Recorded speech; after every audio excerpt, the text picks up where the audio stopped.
দ্বিতীয় দফার ভোটের আগে নিউটাউনে কন্ট্রোল রুম খোলা হলো কেন্দ্রীয় বাহিনীর তরফে। এই কন্ট্রোল রুম থেকেই নজরদারি চালানো হবে 142টি বিধানসভা কেন্দ্রে। দ্বিতীয় দফায় মোট 2321 কোম্পানি কেন্দ্রীয় বাহিনী মোতায়েন করছে নির্বাচন কমিশন। মোটের ওপর প্রথম দফা মিটেছে নির্বিঘ্নেই। এবার দ্বিতীয় দফায় দক্ষিণবঙ্গে ভোট শান্তিপূর্ণ করানোর চ্যালেঞ্জ। কেন্দ্রীয় বাহিনীর তরফেও সেরে ফেলা হয়েছে চূড়ান্ত প্রস্তুতি। নিউটাউনে খোলা হয়েছে কন্ট্রোল রুম। 142টি বিধানসভা কেন্দ্রকে 7টি ক্লাস্টারে ভাগ করা হয়েছে। প্রতিটি ক্লাস্টারের জন্য রাখা হয়েছে আলাদা আলাদা মনিটরিং টেবিল। কেন্দ্রীয় বাহিনী যারা একেবারে ফিল্ডে নেমে এই নির্বাচনটা নিরাপত্তা দেখবে, তাদের যে ইন্টিগ্রেটেড কন্ট্রোল রুম সেখানে আমরা দেখতে পাচ্ছি এরকম বিভিন্ন ক্লাস্টারে ভাগ করা হয়েছে এবং 1 থেকে দেখতে পাচ্ছি এরকম 7 নম্বর পর্যন্ত ক্লাস্টারে ভাগ করা হয়েছে। যে ক্লাস্টারগুলিতে একেবারে অফিসাররা থাকছেন এবং সেখানে যেমন ক্লাস্টার 6 সেখানে ডায়মন্ড হারবার, সুন্দরবন, বসিরহাট, পিডিতে ভাগ করা রয়েছে। অর্থাৎ কোন জায়গায় কি পরিস্থিতি রয়েছে, সেটা গ্রাউন্ড রিপোর্ট কি রয়েছে, সেটা কিন্তু একেবারে গোটা বিষয়টা ইনফরমেশন এখানে প্রোভাইড করা হবে। এবং এখানে কিন্তু সমস্ত বিভাগের যেমন হচ্ছে SSB, CRPF, ITBP, BSF, CISF তাদের সমস্ত সিনিয়র অফিসাররা ভোটের দিন এখানে থাকছে। हम लोग के द्वारा ये पैनिक बटन सिस्टम नहीं है, बेसिकली इमरजेंसी रिस्पांस सिस्टम है। किसी भी प्रकार का इमरजेंसी रिस्पॉन्ड होगा तो इसके ऊपर किया जाता है। ये नंबर्स हमारे ग्राउंड लेवल की ट्रूप्स के पास में, ये हम लोग के द्वारा जहां पर फोर्स भेजनी है वहाँ फोर्स भिजवाई जाती है। सारी चीज़ें इसके द्वारा की जा रही है। बहुत सारी डिफरेंट लेवल्स की इन्फॉर्मेशन है जहाँ पे डिस्ट्रिक्ट से भी कोऑर्डिनेट करना पड़ता है। बहुत सारी इन्फॉर्मेशन है। ঠিক কোন এলাকা থেকে অভিযোগ আসছে এর জন্য বিশেষ ম্যাপে আসবে সংকেত।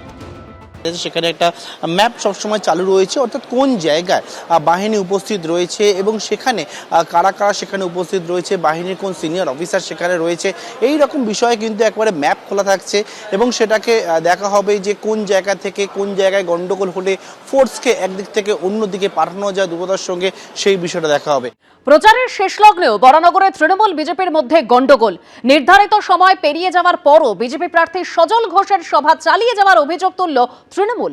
পাল্টা তৃণমূল কাউন্সিলরের বিরুদ্ধে অভিযোগ তুললেন সজল ঘোষ।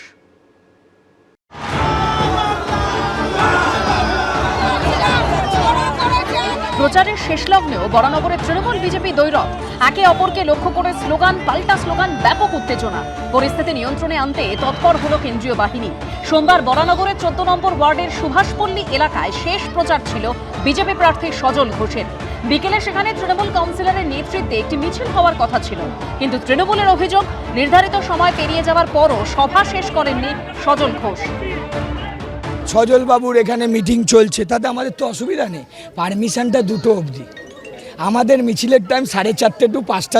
আমাদের এখানে পারমিশন ছিল, পারমিশন থাকা সত্ত্বেও এরা ঘন্টা 2-3 ধরে আমায় ডিস্টার্ব করে যাচ্ছে।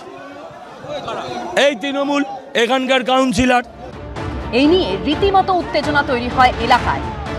তো বললো টাইম পেরিয়ে গেল, আমার নাম সজল, গিয়ে ব্যাকগ্রাউন্ডটা চেক করে নিবি, আমার নামও মেজো।